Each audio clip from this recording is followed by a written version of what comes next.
Ni hao. Xie ni. Thank you for being here. I promise you this is going to be a great evening. I understand that people in Singapore are some of the smartest people in the world. Is that true? Did anyone not understand the question? Well, that means you can take a lot of information in a short period of time. Is that right? Say yes. Okay, so I'm going to give you a lot of good ideas very fast, like dealing cards. Okay? Now, I came to Singapore first in 1968. In 1968, you've seen the old parts of Singapore? All of Singapore was the old parts. I came back again in 1989. I was here in 1968, 69, 1970. I was away for many years. I came back in 89, and Singapore was suddenly the best run country in the world. Cleanest city, best run country in the world. In half a generation, you beat everybody, and now you beat the United States in gross national product per person. Is that right? When are you going to stop? Where else can you go from here? I am so proud of you. I am so proud of you. Everywhere I go, I talk about Singapore. I love this country. If I wasn't living in the United States, where the climate is nice, I would love to live in Singapore. This is a beautiful place. What you've created here is a triumph of the human mind, because Singapore has been built on mind power, not manpower. Singapore has been built with brains and ability and talent and drive and vision and determination. It is really an incredible place. It's really an incredible place, and so I congratulate you, and I tell you I'm very happy to be here. And I'm very happy to be able to share some ideas that may help you move even faster forward. Now, I have some good news for you, and I have more good news, and only good news tonight. The good news is that we are living in the very best time in all of human history. The stock markets may be going up and down. The American stock market is simply overpriced. You know, the stocks are too high, because during the 90s everybody went crazy. And now they're still a little crazy. And the prices will have to come down until they stop being crazy. A stock is merely an investment to get a return. That's all it is. And the returns aren't there. So the stocks have lower value. And when the stocks go down to the level of the return, it will stabilize and life will go on. But the good news is that we have no major wars. Most of the major diseases have been solved, have been cured, and that we have entered into basically a free market world. And Singapore is perfectly positioned to be one of the most prosperous nations for as far as we can see for 100 years. And the opportunities for you have never been greater in all of human history than now, except for tomorrow and next year and the year after. I have lived and worked and traveled in almost 90 countries. And I can tell you there's a lot of crummy countries out there. There's a lot of countries that you only want to go to once, or you want to get through quickly. And 100 years from now, they will still be poor. But Singapore will be more prosperous and more prosperous and more prosperous. So your job is to participate fully in the prosperity of the future, right? How many people here would like to double their income? If I could show you how to double your income, will you give it a try? Now, I've studied this subject for my entire life. I have trained over 2 million people, and I have created probably thousands of people who've gone from absolutely nothing to becoming millionaires, including in Singapore, Malaysia, Thailand, Laos, not Laos, but Indonesia, I'm sorry about Indonesia, the Philippines, Hong Kong, much of Latin America. My programs are distributed in 20 languages in 35 countries, and tens of thousands of people have been through the programs, and many have dramatically changed their lives with the tools and the ideas that I'm going to give to you. Now, we have 3 hours together, so what I'm going to do is I'm going to take the very best ideas that I know, and I'm going to condense them into our 3 hours, okay? And I'm going to give you, in the first half, I'm going to talk about what I call the psychology of success. We can call it the psychology of selling, because it's the psychology or the mental way of achieving anything. In the second half, I'm going to show you how to apply this specifically to how to sell more, how to double your sales, how to double your income, and so on, okay? Is that a good deal? Say yes. In the middle, we'll have a break. All right? Okay. Now, I started off my life poorly. I did not graduate from high school. I finished in the half of the class that made the top half possible. I couldn't get any kind of a job, so I worked at laboring jobs. My first job was washing dishes in the back of a hotel, small hotel. And then I went to washing cars with a car lot. And then I went to washing floors with a janitorial service. I thought washing was in my future, but it was sort of downhill, washing. And then I worked as a construction laborer. And then I worked on farms, and I worked on ranches, and I worked on a ship in the North Atlantic. And I worked at laboring jobs until I was about 22, 23. And how many people here are in sales? Well, when I couldn't get a job, laboring job, I got into sales too, just like you. So I know where you're coming from. And actually, I started my sales career here in Southeast Asia. I used to sell here on the streets of Singapore. I used to work traveling from city to city around Southeast Asia selling. So I know what it's like to sell here in Singapore on these streets in the summertime when it's hot. It's hot, hotter, and hotter still. It's never cool. You pray for rain, all right? I know what it's like. I used to be drenched, and that's before you got out of the house, you know. So I went and I worked very hard. I wasn't afraid to work because I'd worked as a laborer. And so I was told that if you just see enough people, talk to enough people, you'll make sales. So I used to run from place to place so I could be rejected more often. And I wasn't making any sales. And all I knew to do was to see as many people as possible and talk as much as possible. So it was run, run, talk, talk. Run, run, talk, talk, and then no, no. And I used to run from place to place, and I would talk as much as possible, and people would say no. I didn't mind if they looked at their watches, but it's when they looked at their watches and started hitting their watches like... So finally, I did something which changed my life, and it brings us to being together tonight. I went and asked a top salesman, I said, what are you doing differently from me? How come you're making so many sales? He's selling the same product. He's selling it out of the same office. He's selling to the same people. He's selling it at the same price. And he's selling 5 times and 10 times as much as me. And I didn't know much about selling at that time. And he said, well, show me your presentation. And I said, my what? Your sales presentation. I said, you show me yours and I'll show you mine. And so he said, well, a presentation is a logical and orderly method of separating prospects from suspects, identifying their needs, making a presentation, asking their questions, and getting them to take action. I couldn't believe it. It's like I had been pushing a telephone, you know, trying to get through, and I was just pushing numbers randomly, and nobody was answering. All right? I wasn't getting through, and he told me there's a logical sequence to selling, which we'll talk about in a little while. Well, instead of talking all the time, I went out and I began asking questions, and people responded to me differently. And then I began to craft and design questions, and people responded to me differently, and I started to make sales. And then I asked him other questions. Well, what do you say when someone says this? And how do you deal with this objection? And how do you get them to take action when they want to think it over? And, well, all the answers have been found. All the answers to all our questions have been found, and I took answers from him, and I began to ask other people, and then I began to read books on selling. I didn't know there were any books on selling. You know, there's over 4,000 books on selling. There's 2 books on selling published every week, 2 main books and probably 5 other books. And you know that most salespeople have never read a book on selling?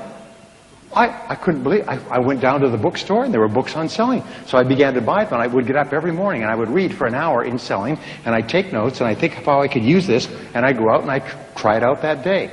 And that night, I'd review how did it work. And if it worked well, then I would do more of it. If it didn't work well, I would stop it or modify it, or sometimes I'd combine this idea with one idea, and I had something that worked even better. And then I began to listen to audio programs on selling. I thought I had died and gone to heaven. I had no idea there was so much good information on audio programs. Do you know how many people who have become rich just listening to audio programs in their car when they drive around or when they walk around? Those days, I didn't have a car, but I had one of those Sony cassette players that you could carry around your neck like a purse, and it had a little earphone. And I'd go around like this, listen to it like this. And I'd get up in the morning and I'd play it. And I played it, and I memorized. I spent hours. I memorized the words. Interesting thing, my programs here, this program, Psychology of Selling, is the best-selling audio program on sales in the world. More people have become millionaires listening to it than any other program, according to some of the studies, follow-up studies. People tell me they listen to that program over and over again until they remember all the words. And then when they're with a customer, and the customer says something, the words just fall out. And they tell me, I made the sale because I remembered the words. The words had been stored away. They're part of your thinking. Just like your language. You speak a language, you don't have to grasp for a word because the word's programmed in. The correct answers are programmed in. Well, I listened to programs, this is long before I ever produced my own programs, and I remembered the words, and my sales went up and up and up, and my sales kept going up, and soon I began to go to seminars and courses. I began to travel great distances to go to seminars and sit in front and learn from other people and practice what they learned. Now let me give you an interesting point.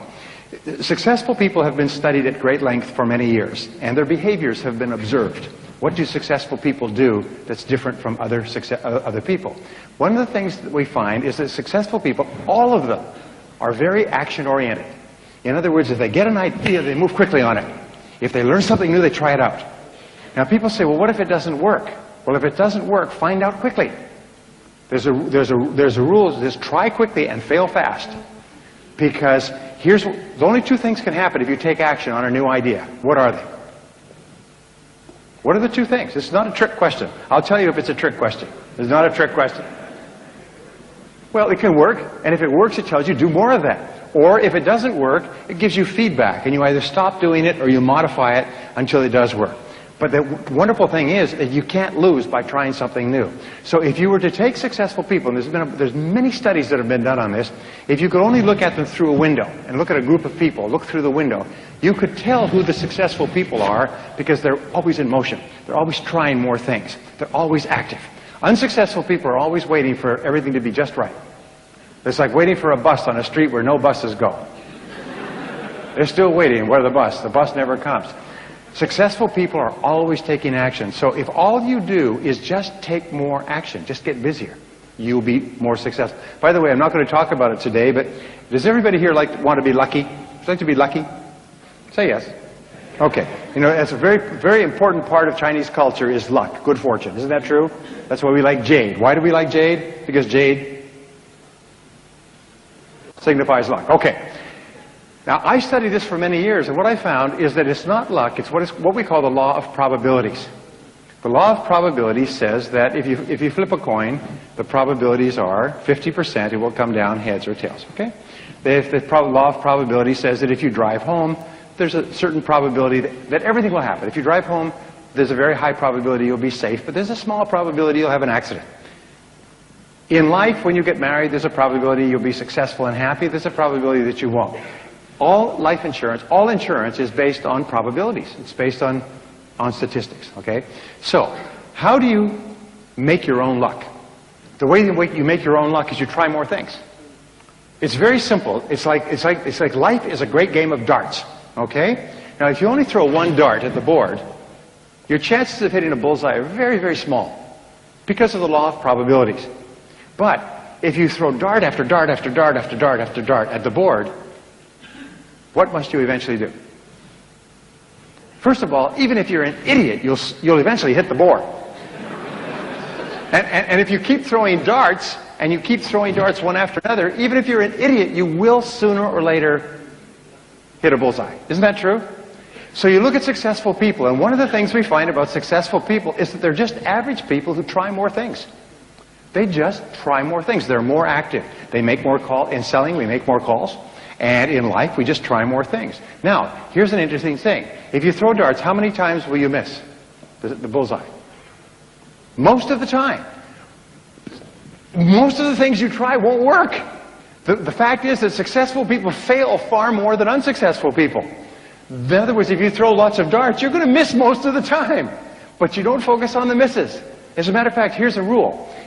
If you could throw 10 darts and be absolutely guaranteed that 9 would fail, try 9 different things in life, make 9 calls, and be absolutely guaranteed that 9 out of 10 calls that you make, 90%, would fail completely, but 1 would be a big hit. If you could be guaranteed of a 90% failure rate with a 1% success rate, what would that mean? It means you'd be one of the most successful people alive. Isn't that true? Because then all you have to do is say, whoa, let's start, because, in other words, increase the probabilities. And then people say, boy, you're sure lucky. No, I'm not lucky. I just saw more people. I just tried more things. Now, every time you learn something new, it's like throwing another dart.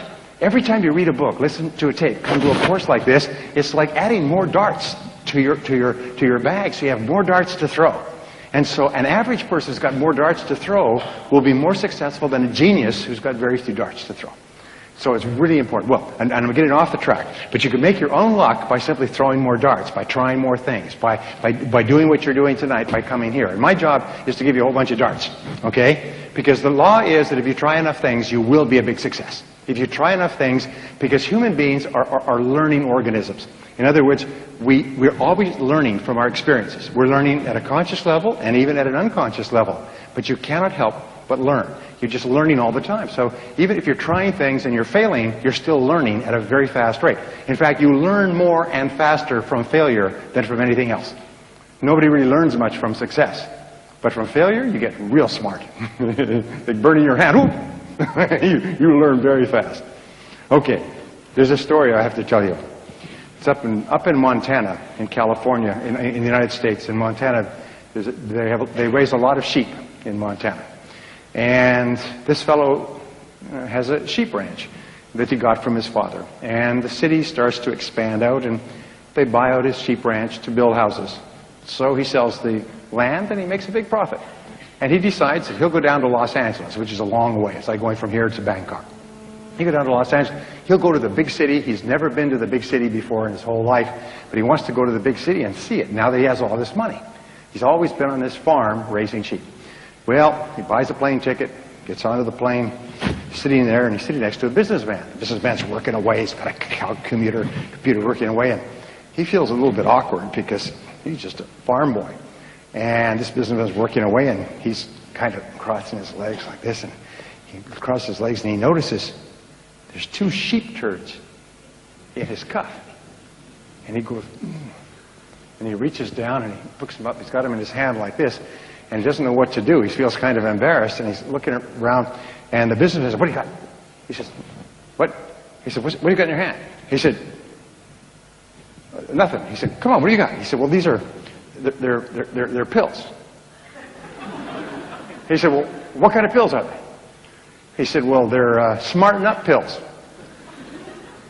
He said, "Smarten up pills." He said, "Yes, I'm going to Los Angeles for a big business meeting, and I always take a couple of smarten up pills with me, so I'm really smart when I go to my meeting." The guy says, "Well, I'm going to a big meeting, and I need something like that too. Give me one of those pills." And he said, "Well, I don't think you'd like it." He said, "No, come on, you got 2 of them. Give me one. I really need it. I've got a big meeting coming up." He said, "Well, all right."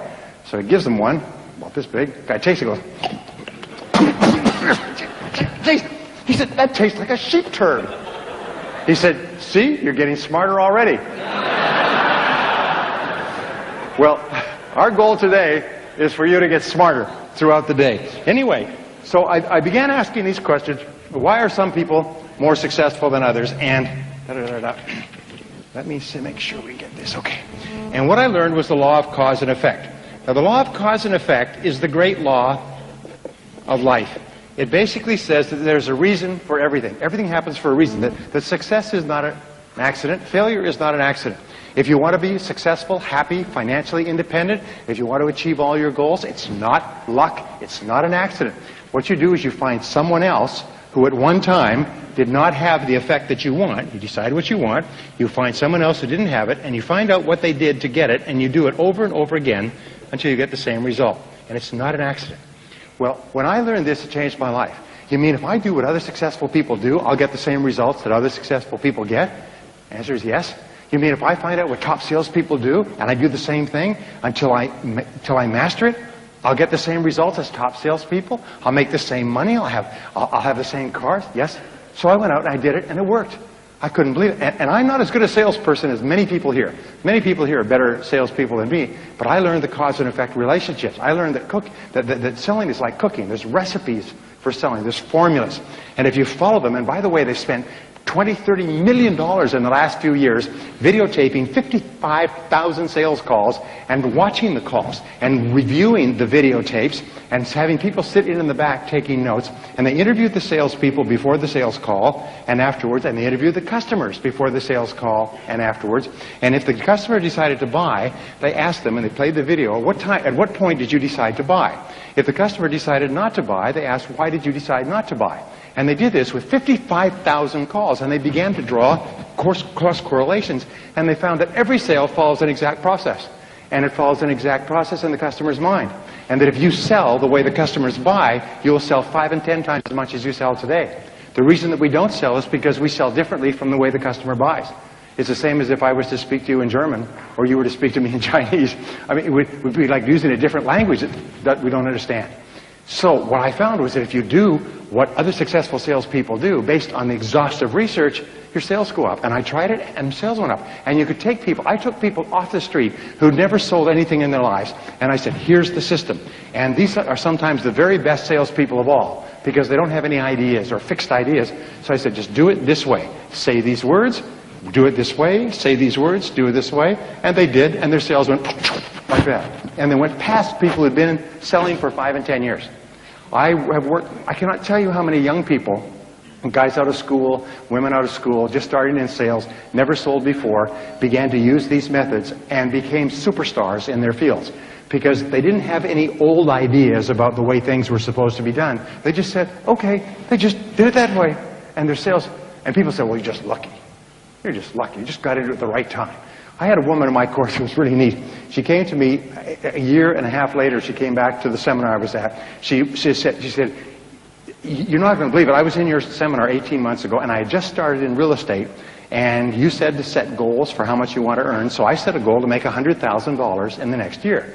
Well, I didn't know that the average first-year earning for a real estate person was $18,000. Nobody told me that. So I set a goal of $100,000. Then I just did what you said to do, and I made $104,000 in my first year and became #1 in the company. And they said, how did you do that? I said, well, do what? Make so much money. Well, is that a lot of money? She didn't know that was a lot of money for a first year. She had just written it down, and then she just did what other successful people did. So the law of cause and effect is what's changed my life. And by the way, I've been in many different businesses now. I've consulted for more than 500 companies over the years, over the last 20 years. And in every case, I ask them, how does your business work? What are the cause and effect relationships? And where is it strong? Where is it weak? What's working? What's not working? Where are the places where we can gain advantage? Where are the places where we're losing money, and so on? And they think it's miraculous when I come in with this advice, which I charge them a lot of money for. Okay, so what I learned was this, is that there is a mental application. By the way, of all physical laws, there's mental applications. This is more important than anything else. It's that thoughts are causes. Thoughts are causes, and conditions are effects.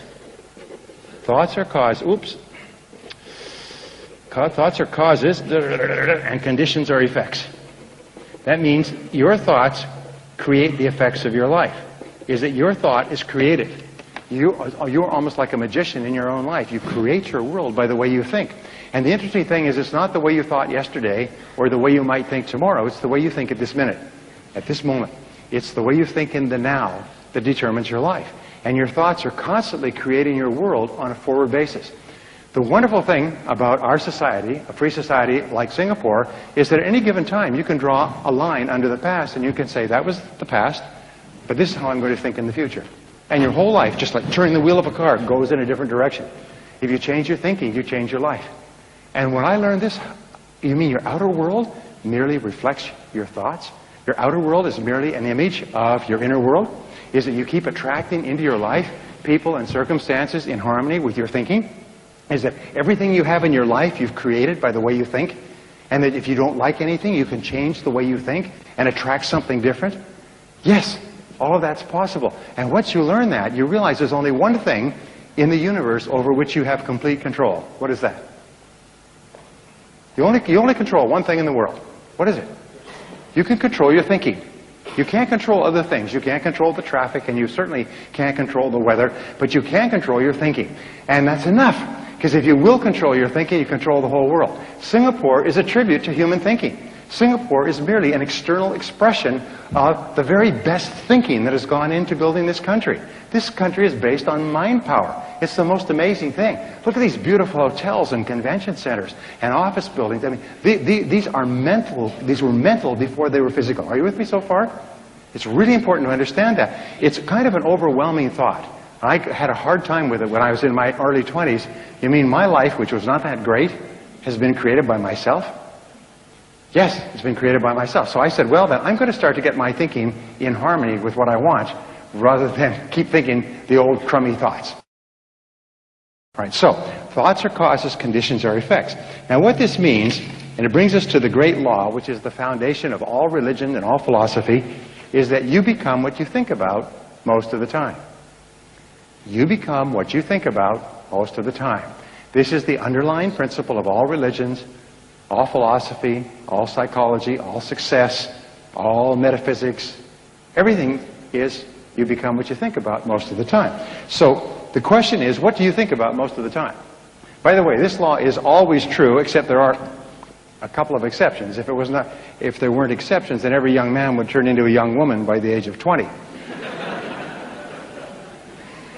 But nonetheless, you do become what you think about most of the time. Now, by the way, one of my subjects when I was poor is I began to study self-made millionaires. Self-made millionaires are people who start with zero and within one working lifetime pass the $1 million mark. Now, it's a little bit easier in Singapore. Maybe it's a little harder. But we're talking about U.S. dollars. But the way your currency is going, it's going to be the same pretty soon, isn't it? I remember the old days. I remember the old exchange rate. But here's the point. Is I studied self-made millionaires. These are people who started with nothing. They started with no money and maybe limited education. Sometimes they were brand new immigrants. Sometimes they couldn't speak the language. And they made more than $1 million.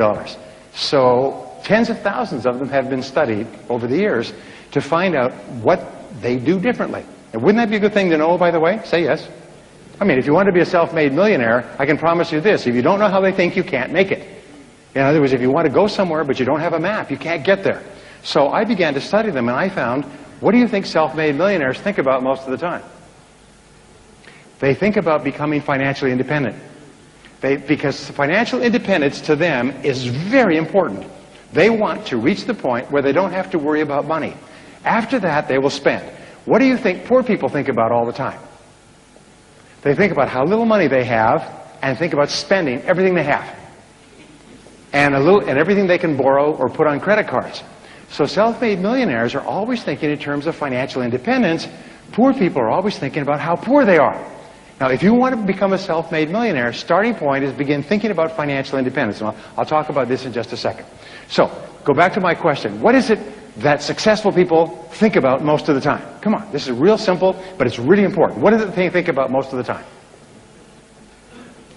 Success. You're right. They think about what they want most of the time and how to get it. Now, these are the two turning points in your life. Think about what you want and how to get it. What is it that you really, really want, and how do you get it? And that's what they think about most of the time. And if you think about what you want most of the time, you start to move toward it, and it starts to move toward you. If you think about how you can get it and what you can do to move faster toward it, you begin to see all kinds of ideas. You all know these things about the brain, but the fact is, if you plant an idea in your brain, you suddenly start to see all kinds of possibilities to achieve the idea. Successful people are successful because they think and talk about what they want. Unsuccessful people are unhappy because they think and talk about what they don't want. They think and talk about the people they're mad at and their bad experiences and their bad luck and their bad job and just shut up. They whine and cry about their situation, but successful people are thinking about what they want and how to get it most of the time. Now, in a University of Pennsylvania study, they put together millions and millions of dollars, and over a 22-year period, they studied 350,000 salespeople all over the country. And they interviewed them to find out what they thought about most of the time, and how they thought about things most of the time. Now, this is a very important point, by the way. It's what you think about, the thought itself, multiplied times the emotion, how you think about it, equals the result. Here's an important point. If you think about money, but you think that people who have money are no good, you'll always be poor. One of the things I tell people is never criticize successful people. When people have a lot of money, don't say, well, yeah, I'd rather be happy than rich. Well, I've got news for you. The rich are very happy. People don't realize it, it's a little thing. It's very common in society, in all societies, to criticize successful people, to try to pull them down. But I've got some news for you. It doesn't hurt them at all if you criticize them. But it ruins, it destroys all your hopes for success. When you criticize successful people, you drive success out of your life. You develop a negative force field of energy around yourself that repels success experiences. You actually shoot yourself in your own foot, bang, and go around telling everybody what a good shot you are. No. So don't ever criticize successful people. Admire successful people. Look up to successful people. Are successful people perfect? No. Are you perfect? No. So therefore, don't expect successful people to be perfect. Just look at what they've done to be successful, and if there's something you can learn, learn it. Read their books, listen to their tapes, go to their courses, but don't ever get into conversations criticizing people just because they're successful, because it hurts you. It doesn't